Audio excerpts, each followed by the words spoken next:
Welcome to On Web Marketing, your key to the world of digital marketing techniques, web online strategy, search engine marketing, search engine optimization, and social media, with conversations and tips from the world's leading practitioners. You can access related resources, recommended reading, special offers, and more when you visit the On Web Marketing Resource Center at informit.com/webmarketingcenter. The other angle for marketers that's been fascinating has been the notion of persona marketing. Again, just like transitive trust, not a new concept, but we're able to take it to new heights when we use social networks. So here are a couple of different profiles. One for Jack Box, who is the fictional CEO of the Jack in the Box fast food chain, and one for Sassy, which is software as a service, but it's our logo at Salesforce. And what persona marketing does is that it takes a brand or product that's not inherently that interesting or sexy, greasy cheeseburgers, enterprise software. It's hard to relate to on a human, emotional level, and it puts a fun face, a fun and very human personified face to that product. And so now Jackbox is this character that represents the company. Sassy comes to all of us. It's become our mascot and dances with all of our customers. And it's become a fun representation of our brand and our product in a way that you can't represent with software. And social networks provide the ideal metaphor, because on Facebook, people can become fans of Sassy, just like they can become fans of other products and of my book. And on MySpace, you can become a friend. So Jackbox actually has over 160,000 friends on MySpace. And people love Jack. They follow his updates. So Jack uses social media in the sense that he'll issue contests, like write a poem about the Jack in the Box cheeseburgers. And 300 people did. They weren't offered a prize, they just did, because it's a fun way to interact with a brand. And they leave messages for Jack, like, "We love you, Jack. Please come to Tucson. You've changed my life. I come see you every morning," things like that. And it's interesting to think about for any type of brand, but especially for products that don't naturally evoke a sense of connection and emotion, how you might be able to use persona marketing, and specifically on channels like Facebook and MySpace, to make it come to life and to get people to relate more.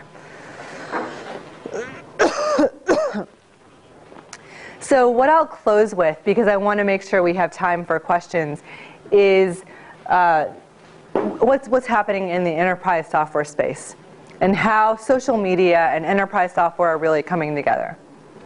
I mean, Face Connector was a weekend project that I did with a friend of mine who happens to be an engineer at Facebook. But what happened as a result of that was a formal partnership that I was able to help lead between Salesforce.com and Facebook. We announced it last November. It's called Force.com for Facebook, and it allows Facebook developers to build their applications on the Force.com infrastructure and be able to integrate with our CRM and have access to our data centers and our trust and our reliability and sharing and permissions and security, all the features that you would expect out of an enterprise application versus SuperPoke or iLike or Slide. And so some other things that we're doing was, last week we announced a formal partnership with Twitter for the customer service use case. So think about customer service and how that's changed over the last 20 years. It's a huge market, multi-billion-dollar market in software. So before, customer service all happened through the call center. If something broke, your cell phone broke or your TV broke, you picked up the phone and you called the call center.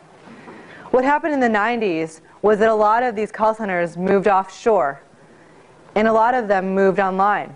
So when you had an issue with Sprint, you'd go to sprint.com and they'd have an FAQ, or you'd be able to search their knowledge base, whether you were logged in or not, depending on the company. But now it's evolved again. What's happened this time around is that not all of the knowledge is coming from the vendor anymore. A lot of the knowledge is coming from people like you and me, from power users, from other customers, from people who have faced this issue in the past, and they figured out how to do it. I mean, when I came in here, Mishek told me that if I wanted to dim the lights or to turn on the lights again, I had to press medium lights and then high lights. And he said, don't ask, that's just how it works. From experience, that's how I figured it out. So the vendor isn't telling me how to operate this switch. Mishek told me how to operate the switch. Right. So it's the conversation is changing. So when this problem breaks, I don't call IT first. I ask someone else who's presented here what they do. And so what Salesforce has done, because we, in addition to having a Salesforce automation and marketing product, we have a customer service product that people use to manage their call centers and to manage their online knowledge portals, is that we're starting to pull solutions and knowledge and information from these conversations that are happening across the web, whether it's on Google or on some discussion forum somewhere, or on Facebook forums, or on Twitter. And we're working with companies like Comcast, for example, which, I guess I don't have the screenshot anymore. So we're working with companies like Comcast that actually have assigned dedicated customer support reps to monitoring Twitter to see if anyone is twittering about an outage for their cable television service on the West Coast, or twittering about some sort of question or issue. And the rep actually responds in real time to that individual. And now not only have they figured out how to work with that individual and address the problem for the individual, but anyone else who tweets about that problem or does a search on Google, all of a sudden has access to whatever the Comcast support rep provided as a solution. And if Comcast wants, they can use this product, which we call Service Cloud, to bring that tweet, to bring that solution into their knowledge base, so that next time a customer does choose to call into a call center or does choose to go to Comcast.com and look at their online knowledge portal, that they can again see the answer, which was really sourced by someone in the community. And then when you think about the hesitation that a lot of enterprise companies have towards social media, you always hear the same things. It's always about trust and security and being able to tie it back to ROI. And so what we're trying to do as a CRM company, since we're all about tracking ROI across the number of leads generated, the amount of pipeline generated, the amount of deals closed, is to tie it back to specific campaigns and be able to address a lot of these top-line issues that have prevented social media from being adopted in certain companies. Thanks for podcasting with us. Remember to visit the On-Web Marketing Resource Center, where you can access recommended reading, special offers, and more at informit.com/webmarketingcenter. Be sure you subscribe to this channel so you don't miss a single episode. Brought to you by Inform IT, the trusted technology learning source.